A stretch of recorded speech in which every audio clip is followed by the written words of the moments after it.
Okay, this is interesting. State of Texas versus Gernon, Trevor Allen.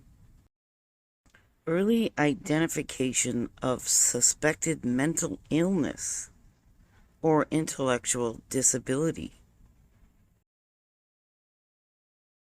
On this date, the magistrate received written or electronic notice filed as the 16.22 notification in this case, incorporated herein by reference and hereby ordered to be kept under seal.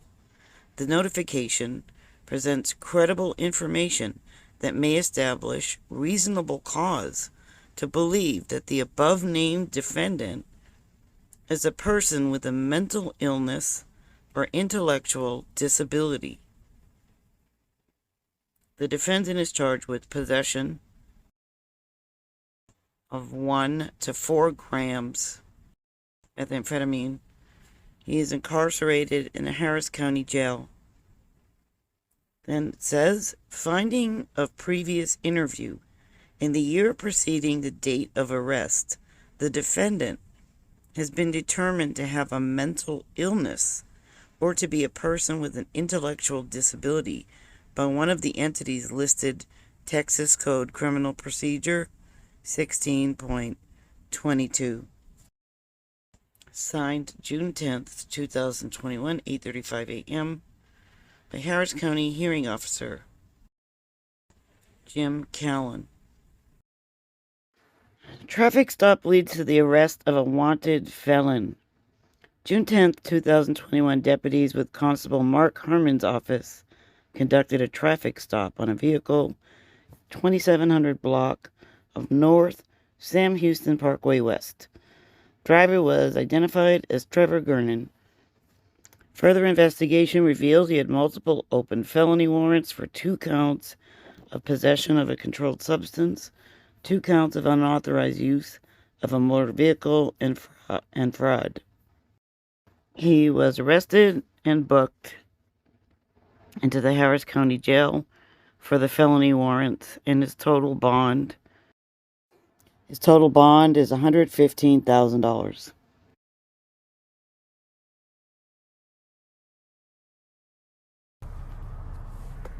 Hello, my name is Trevor Gernon. I'm the father of Cash Gernon and Carter Gernon. I understand that all of you have questions, and I would like to take a moment to address the public. First, let me say that I do not wish this nightmare on any parent. You have no idea how hard it has been for all of us, or how hard it is to hold it together while everyone picks your family apart, family turning on another. All attention and time should be reserved for Cash. I want to thank you all for being so compassionate and motivated for justice.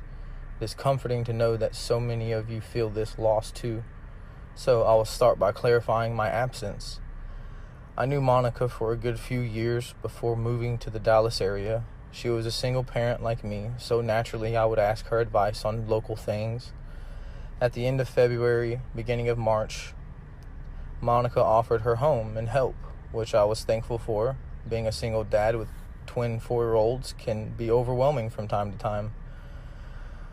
When I decided to move back to Houston after an unsuccessful job hunt, amongst other things, I felt it was in the boys' best interest to not disrupt their routine. They were comfortable. They were around other kids, and from what it appeared, Monica was a trustworthy person. This choice I made with best of intentions has resulted in the most horrific outcome.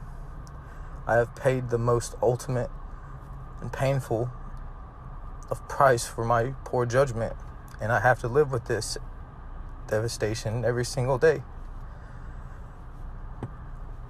I will never forgive myself. If I could, I'd go back and do everything different. This is a nightmare that doesn't go away once I open my eyes in the morning. Sorry. We just don't understand how this can happen to such a bright and cheerful kid.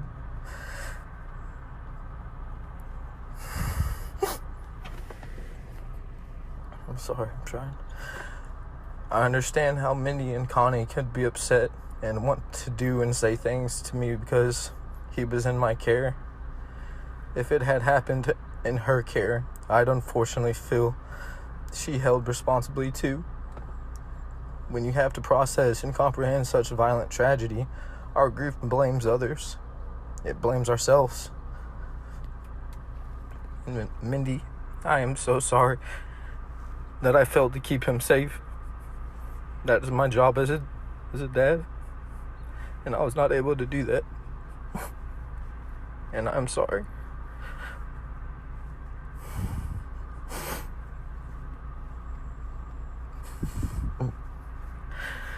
To make matters worse, I have to fear for my freedom, as it is the goal of some to see me go to jail rather than grieve the loss of my little boy. All I want to do is have that one thing every parent deserves: to say goodbye and be with my son one last time before I return him home. I wish I could give you all of the answers, but I don't have all of them. I'm barely getting through a day that doesn't take me to a dark place. I miss my son. I miss my kids. I hope you all can understand how fragile we all are, and how quickly things can turn upside down. It makes you wish you spent more time. I'm sure that throughout this situation, there will be a lot of less than favorable things said and speculations towards everyone involved. I would hope that we can all cooperate and band together to make sure Cash gets the justice he deserves. He deserves to see us all united, the strong, loving family that we are. Thank you for all of your support and care, and thank you all for allowing me the opportunity to get my voice heard.